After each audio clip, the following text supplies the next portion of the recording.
kind of start with, again, we're going to start with this drawing that I have right here. So kind of like in a fruit kind of example that we did in class that one time. I'm going to lock my background portrait right here. I'm going to use maybe the eyedropper to make a little bit, and just select some of the colors. I'm not going to make a whole color swatch and everything like that. So I guess I can't lock it if I'm going to suck up some of the colors here. So I'm going to unlock it actually, and then go and suck up some of the colors. When I choose a color, I can drag it into the, again, you can make a new group. Where is it? New color group. And then once I make a new color group, I can, he's got a certain color for his hair, a couple different colors for his hair there. He's got kind of a reddish tint down there. It's got some lip colors here. And none of these colors really work perfect. You have to sort of adjust them. Another darker hair color there. Let's see. Oh, an ear color there. There's a good ear color. It's kind of like this one here, but a little bit lighter. Maybe a jersey color. And then eyebrow color. Nice dark brown there. Kind of like that one, but it looks a little bit darker. And then maybe somewhere around his thumbnail color. So we got a lot of colors that are kind of similar in value and stuff like that. So when I get started with a portrait, I kind of might want to go and lock a layer. Now, if you want to start from inside out, you could start from smaller and work bigger. You can start bigger and work smaller. Sometimes what I do is that while I'm working on my pieces, I will actually make a layer of some shapes and then hide that so I can draw some other ones. I'll show you what I mean by that. So once I got my picture the way I want it, I can lock my bottom layer so I'm not messing with the picture so it stays where it's at. I'm going to create a new layer. I'm going to call it main shapes. Actually, no, let's do it like the handout that they have there. So they're going to start with blacks. So in this case, if you look at and read the handout here, if I can find it, there it is. Basically what they're going to do in this handout is they're going to take and outline the dark areas. And so they make the first thing they do is make a layer called blacks. And then we're going to use the pencil tool and change the settings to the 4 and 35. What that does is it keeps you from putting too many points down, and so it's a nice smooth shape, but it has nice curves to it. So by using these settings, it's worked pretty well. 4 and 35. And then outline all the areas that you want to be dark, and you can exaggerate like the edge of the chin and where the mouth is. You can see it's been exaggerated and stuff like that. So this is a very good technique to use. Again, the key to starting this would be to click on the pencil, double click on the pencil. Again, they're going to use 4 fidelity and smoothness of 35, I believe, if that's what it was. Yeah, 35. This is some good settings here. The other one you might want to turn off is edit selectable paths within 12. What that means, and this is an option that gets people, if you start drawing, I'm going to leave it on right now and I'll show you what I mean. If you start drawing with the pencil, and I'm going to draw a little black line right here. Just doing it real quick so you can see. And let's fill it with black. If you start drawing again kind of close to it, see how it starts adding to it. And if you draw again, it starts taking away, and see how it starts adding to it. So it's kind of evil, that kind of option. So what I have found is an easy way when you're using this pencil tool, double clicking on it to get up the end, to turn this editable paths off. Okay, and fill new pencil stroke, keep selected. You might want to turn that off so it's not selected every time you draw a shape too. Fill new pencil stroke. I forget what that does. Fill new pencil stroke. I think we fill it in. Yeah, that's it. It'll fill it in with the top color. Okay, so I'm going to zoom in and I'm going to get kind of close. And again, this technique is using the pencil, and what you want to do is just go around where you see dark areas. And don't worry about overlapping. This is his eyelash again here. Or maybe even down here where his eye is. You're kind of making it up. It doesn't have to be perfect here, and might even add a little bit more here, maybe a thin line here for his eye there, and then I'm hitting the wrong key on the keyboard here. Using again the space bar to give me the hand. Let me hide some of these things that I don't really need, like the appearance window, links window, color guide, type, character. Again, you can use this technique to sort of, and as you can see here, he's got some eyebrows here, and you don't have to fill it all in right away. You can go like, do a shape like that and then just add a couple shapes over top of it. Remember, you're just adding kind of blacks here, and so you can kind of fool with it a little bit like that. Maybe just a little bit out there on the end there. Again, they're kind of making up the lines. I know the edge of his nose right here is not black, but that's okay. You're gonna outline. Oh, if you make a mistake, again, Command Z or Apple Z, depending on if you're Mac or Windows. And I know it's kind of hard to get perfect lines inside of this with a, but again, going across, if you look at this line right here, this might work really well in that I crossed it over and it kind of gave it this kind of ribbon kind of look here, which actually might turn out pretty nice. I don't know. We'll have to see. And again, you can cross over your line to give you some nice kind of outline kind of looks here. And I should have covered this up. There we go, something like that. Again, this is a very simple technique of just adding lots and lots and lots of black kind of lines to it.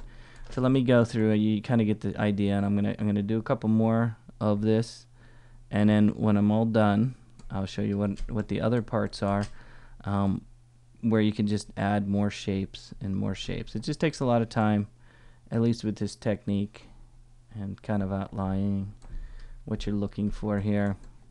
Let's see. This is a little big. I don't know if I like that one there. Again, if I was doing his mouth here, I could kind of exaggerate a little bit. What I mean by exaggerating is that we're just putting some colors along the edge here. You see it's very simple, light kind of edge here. Just kind of making a black line here for the edge and things like that.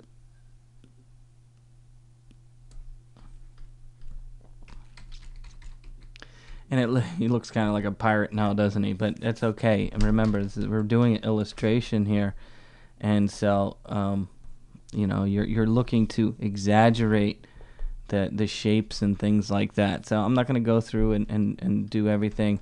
I'm going to move on to adding more colors. I guess I could go through and draw the hand here and things like that. So, you know, using this technique, it's very simple. Ooh, that's too big. So let me start doing some of the other shapes and things like that. So after you go through and outline most of your options here, outlining them all, once you finish with the inking the blacks, you're ready to begin painting in color. I prefer working from dark to light, creating a new layer underneath the black layer and calling it dark blue. Each color will have its own layer and divided into 4 or 5 tones, each with its own sublayer. Pressing I or use the mouse to choose the eyedropper and select. So they're using the eyedropper like I've already done to select other layers or other colors and things like that. So again, if I go back to my portrait here, I have my blacks right here. Next I can hit the new layer, and I'm going to call it skin. Oops, if I can call it. And then I'm going to do the colors like they have here. Again, what you want to do is I'm using the pencil tool again, and I'm just going to fill in solid color areas. Okay, so if I'm going to do this kind of portrait here, I kind of work not necessarily color wise, but I work maybe dark to light, or not dark to light, but big to small. What I mean by that is I might just put a nice big color around here. Okay, maybe doing his whole kind of face first here in one big shape like that. And then, oops, did I get, is it his chin there? Did I lose that? And then giving it a nice bright color here. Oh, there we go. I did not fill in. Oh, it's not selected. Okay, and so that's one. Again, what you could do is you can twirl the little triangle down in the layer window and hide it. Okay, so you can twirl the triangle down, hide one, and then draw another one. So in this case, I'm going to draw another one using a little bit darker kind of, and I'm just going to go around over here to the darker skin tone here.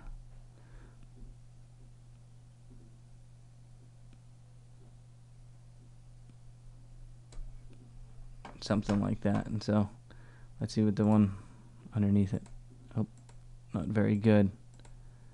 Yeah, I think the problem with this one is the fidelity is too low and it's not giving you an accurate rating. So if, like this big one I just made here, if I was doing that again, what I would do is maybe go into the pencil tool option and turning, I think it's the smoothness down, so it's a little bit more accurate for when you are drawing and getting more closer to what you're looking for. Because you notice how it was really, it didn't look very accurate when I was doing it. There, that's a lot better. So by turning the smoothness down, that smoothness was a little bit up. By turning it down, it gives me a more accurate kind of shape, and then I can drag it underneath the other one and see what it looks like now. There we go. And so I can hide these, maybe get to my my kind of reddish pinkish color here. Kind of has a, oh no, this is the one I want to use.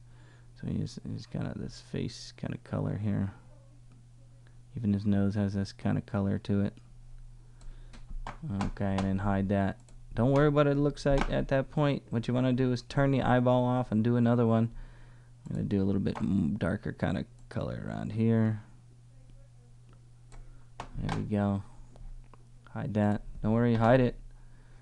Don't worry, you can hide it. Let's do a kind of a dark color here around his eyes. And then this one has a kind of a dark, sinister eyes here.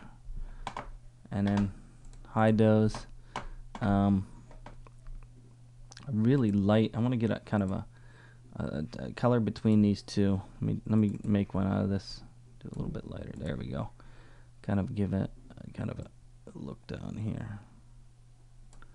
It's a little bit lighter there. A bit darker around the nose there. It's over top of the blacks. That's okay. And then, oh, now we can give ourselves a little bit darker right in there. If I want to do the, let's say the lips, I can then just go and you can use the eyedropper, select a lip color, and then go back to your pencil, kind of draw. I'm doing this very quick, I know, but you know we're doing a video, that's why. So for this one, I'm going to, you know, there's a color. Again, you can hide it, and then do some more. Again, with detail, you can zoom in real quick and then just do some shapes.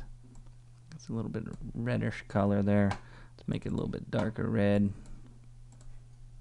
Oh, gotta select it first. There we go. Darker red. And then there's some lighter ones. When you're done adding a lot of these shapes, and let's turn them on. Let's put the blacks over top. There we go. I did it really quick. As you can see, I didn't even put his eyes in. But you get the idea of how you can just start building shapes one on top of the other, on top of the other, on top of the other.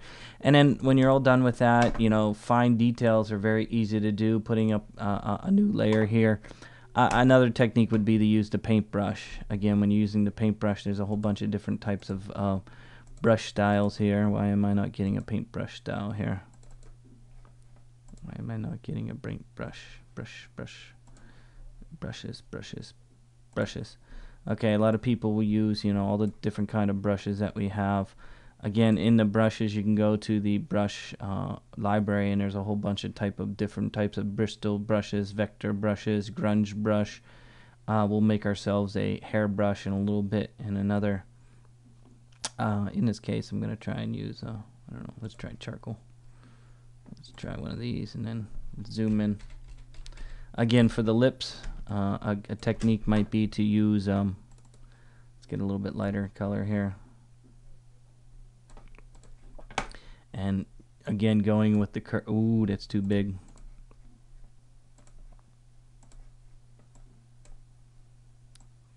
It's a little too big. But, you know, getting different kind of brushes and using them that way. So again, that's one technique that you can use. There's a video on, or a handout on the website that you can use to watch it and try it.